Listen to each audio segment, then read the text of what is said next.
Rapidinho antes de começar. Hoje, segunda-feira, 25 de março, às 21 horas, no horário de Brasília, nós teremos mais uma live aqui no canal do professor Leonardo junto com o Alisson Andrade. E na live de hoje nós iremos abordar a crise do governo Bolsonaro e essa queda de popularidade do governo. Caso você tenha que sair durante a nossa transmissão ou não possa comparecer, após o término da live eu a compartilho, eu disponibilizo ela na íntegra aqui no canal. E o assunto do vídeo de hoje ele é uma continuação desses últimos vídeos que eu venho fazendo com relação à crise do Bolsonaro, crise política do governo Bolsonaro. Todos os links vão estar aqui na descrição do vídeo para que você possa acompanhar todos esses vídeos. E apesar de eu já ter comentado um pouquinho desse assunto no vídeo de hoje, no vídeo de ontem, eu achei esse assunto tão importante, tão pertinente, que é interessante que a gente passe a abordá-lo em um vídeo só para ele. Recentemente, em função dessa briga entre Bolsonaro e Rodrigo Maia, o presidente da República disse que o presidente da Câmara dos Deputados ele faz parte dessa velha política. E por que Bolsonaro faz isso? Ele tem basicamente dois objetivos. O primeiro deles é que quando ele coloca como Maia sendo da velha política, ele, Bolsonaro, está se colocando automaticamente como sendo a nova política. E isso reforça a imagem que a população tem com relação ao presidente Bolsonaro. E por quê? Porque existe toda uma carga muito negativa, uma percepção muito negativa quando nós falamos de velha política. Porque a velha política é aquela política da troca de favores, é aquela política da corrupção, é aquela política do interesse próprio, é aquela política do toma lá da cá. E a nova política é a política que leva em consideração aspectos técnicos, é aquela política honesta, é aquela política que rompe com todos esses paradigmas que a população brasileira está cansado. Então, quando o Bolsonaro fala que Maia faz parte da velha política, ele quer mostrar, na verdade, que Rodrigo Maia está brigando com ele, Bolsonaro, porque Maia tem medo de perder os privilégios, tem medo de perder todos os seus interesses pessoais, porque essa nova política vai acabar com essa antiga classe política. Então Maia briga com Bolsonaro porque Maia está defendendo seus próprios interesses, enquanto ele, Jair Bolsonaro, está defendendo os interesses da população. E Bolsonaro já utilizou essa estratégia contra os seus antagonistas, podemos dizer assim. Bolsonaro critica muito a Lei Rouanet, Bolsonaro critica muito a Rede Globo e principalmente diz que vai cortar as verbas de propaganda que ele disponibiliza para as propagandas que ele faz nos grandes veículos de comunicação. E ele faz isso porque quando ele recebe uma crítica de um artista ou um meio de comunicação, um veículo de comunicação faz uma reportagem negativa com relação a Bolsonaro, a população olha para aquele artista, olha para, por exemplo, para a Rede Globo e fala assim: ah, eles só estão criticando Bolsonaro porque eles estão com medo de perder a boquinha, estão com medo de perder a mamata. Então ele já cria uma blindagem que enfraquece todo tipo de discurso contrário a ele. A população tira toda a legitimidade, não legitima essas críticas, esses ataques dos artistas e também da grande imprensa com relação a Bolsonaro. E ele está fazendo a mesma coisa com Rodrigo Maia.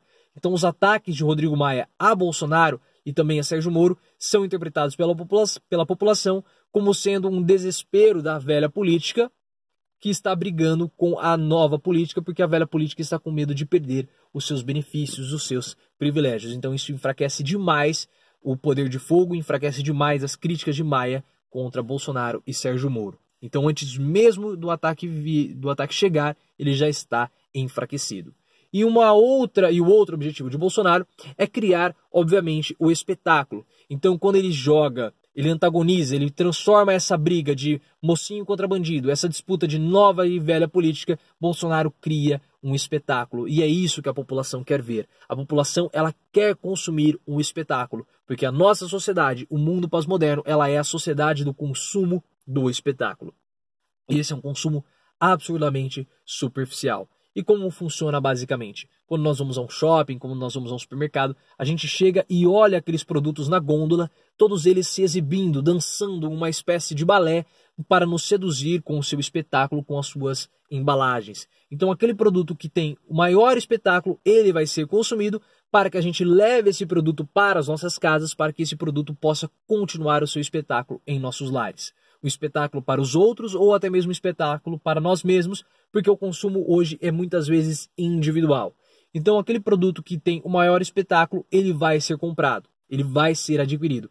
Então o consumo não é mais um consumo pelo conteúdo daquele produto, não é mais um consumo pelo interior daquele produto, mas sim um consumo pelo exterior. então o consumo ele vira apenas superficial. Nós queremos nos entreter a todo momento. Precisamos ser entretidos a todo momento, não importando o conteúdo daquele entretenimento. E é isso que Bolsonaro quer promover.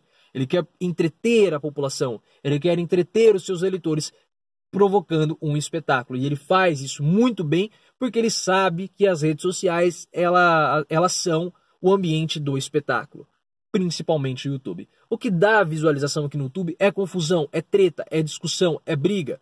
Vários youtubers já reclamaram com relação a isso. Nando Moura já reclamou várias vezes. Ele disse que quando ele faz um vídeo de música, não tem muitos views. E quando ele faz um vídeo com alguma briga. Então os seguidores dele pedem para que ele faça vídeos analisando músicas, analisando partituras, mas quando ele faz, não tem uma resposta positiva do público porque as visualizações são muito baixas. O próprio Paulo Giraldelli. Então, para pegar duas pessoas dos espectros bem opostos, o Paulo Giraldelli recentemente também reclamou. Disse que quando ele faz um vídeo sobre economia, as visualizações daquele vídeo são muito baixas. Eu também tenho algumas questões, né? Quando aqui no nosso canal a gente percebe isso. Quando nós fazemos um vídeo, quando eu faço um vídeo mais técnico, um vídeo mais teórico, as visualizações são muito baixas do que quando eu faço um vídeo que tem um potencial para vir uma crítica ou uma confusão, as visualizações são maiores. E isso é o tipo de consumo que as pessoas consomem, muitas delas, a maioria delas consomem nas redes sociais. Então esse é o tipo, é aquele consumo superficial. Não interessa o que seja o conteúdo daquele produto, o conteúdo daquele vídeo, o conteúdo daquela postagem, o conteúdo daquela foto, contanto que ela me entretenha, pelo menos momentaneamente. E quem se beneficia muito desse consumo, desse consumo do espetáculo, dessa espetacularização, é a Operação Lava Jato. A Operação Lava Jato ela é legitimada pelo seu espetáculo gerado. Nós vimos recentemente a prisão preventiva do ex-presidente Michel Temer, uma prisão completamente ilegal nos âmbitos jurídicos, entretanto legitimada pela população por conta de todo o espetáculo que foi gerado. Um espetáculo com carros blindados, força tática fortemente armada com metralhadoras, colete à prova de balas, policiais musculosos, super tatuados, como se fosse um vídeo, né, no melhor estilo Velozes e Furiosos com The Rock e Vin Diesel. E é isso que a população quer ver. A população quer ver um espetáculo. Então, se a Lava Jato continuar promovendo, continuar dando espetáculo para a população vai continuar legitimando os métodos da Operação Lava Jato. Eu fiz um texto no meu blog falando sobre isso, o link está aqui na descrição. Então não interessa se o rito processual foi seguido, se o rito jurídico foi cumprido, não interessa o conteúdo do processo, não interessam as provas, contanto que haja o espetáculo. Se houver o espetáculo, a população legitima a operação. E isso é muito perigoso, porque nós vimos isso com relação a Michel Temer. Era uma prisão completamente legal, mas como Temer é um político e a população brasileira está cansada dos políticos, acha que todos são honestos, eles merecem sim serem punidos, mesmo que as acusações sejam frágeis, mesmo que as provas sejam frágeis também, contanto que haja um espetáculo, isso é legitimado pela população que quer consumir cada vez mais o espetáculo. Isso toda essa situação cria um cenário muito perigoso, porque a Operação Lava Jato ela pode ser utilizada pelos governos, seja esse governo qual for, para ser um instrumento de pressão contra os seus parlamentares. Porque, como nós vimos, não importa o conteúdo, não importa nesse mundo do consumo, nesse mundo do espetáculo, o conteúdo. Então não importa a forma como a operação foi feita, como a prisão ocorreu, contanto que seja gerado um espetáculo, a população vai legitimar essa pressão, essa operação. Então o que acontece? O parlamentar ele pode ficar com medo de votar contra o governo atual ou contra qualquer governo que seja, ou de se opor ao governo, porque ele pode ter medo que a Operação Lava Jato seja utilizada contra ele. O político corrupto ele precisa ser julgado, ele precisa ser investigado. Se tem alguma suspeita de corrupção, vamos abrir um parênteses. Se há uma suspeita de corrupção, o político ele precisa ser investigado, ele precisa ser julgado e ele precisa ser punido. Mas tem que haver todo o rito. O que não pode é um político ele não ter medo da corrupção, mas sim ter medo da Lava Jato, como instrumento de pressão. Porque se isso acontecer, o político ele pode roubar à vontade, ele pode cometer todas as suas falcatruas, contanto que ele seja aliado ao governo. Porque se ele não for, a Operação Lava Jato vai persegui-lo e vai prendê-lo. Então nós temos uma confecção de uma situação, de um cenário, no qual a Lava Jato ela pode se transformar em uma Gestapo, que era aquela polícia do Hitler, que era utilizado como sendo um instrumento de pressão. E isso me causa muito medo, porque se isso de fato acontecer, a nossa democracia ela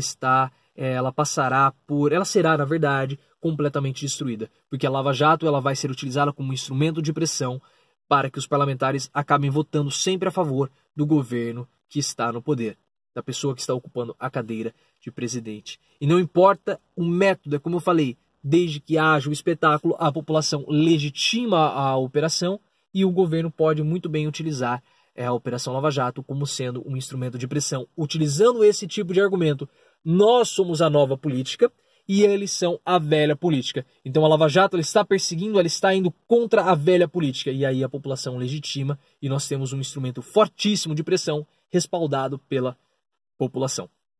Mas o que você acha de tudo isso? O que você acha dessa sociedade do consumo, esse consumo superficial do espetáculo? O que você acha da Operação Lava Jato? O que você achou da Operação do Temer? E o que você acha dessa situação? Te causa medo? A nossa democracia está em risco? Não está? A Operação Lava Jato ela deve continuar? Ela deve parar? Ela deve ser completamente reformulada? Quais são os seus receios? As suas angústias com relação à Operação Lava Jato? Lembre-se, hoje à noite nós temos live aqui no canal e vamos sempre sair do raso e aprofundar o nosso discurso.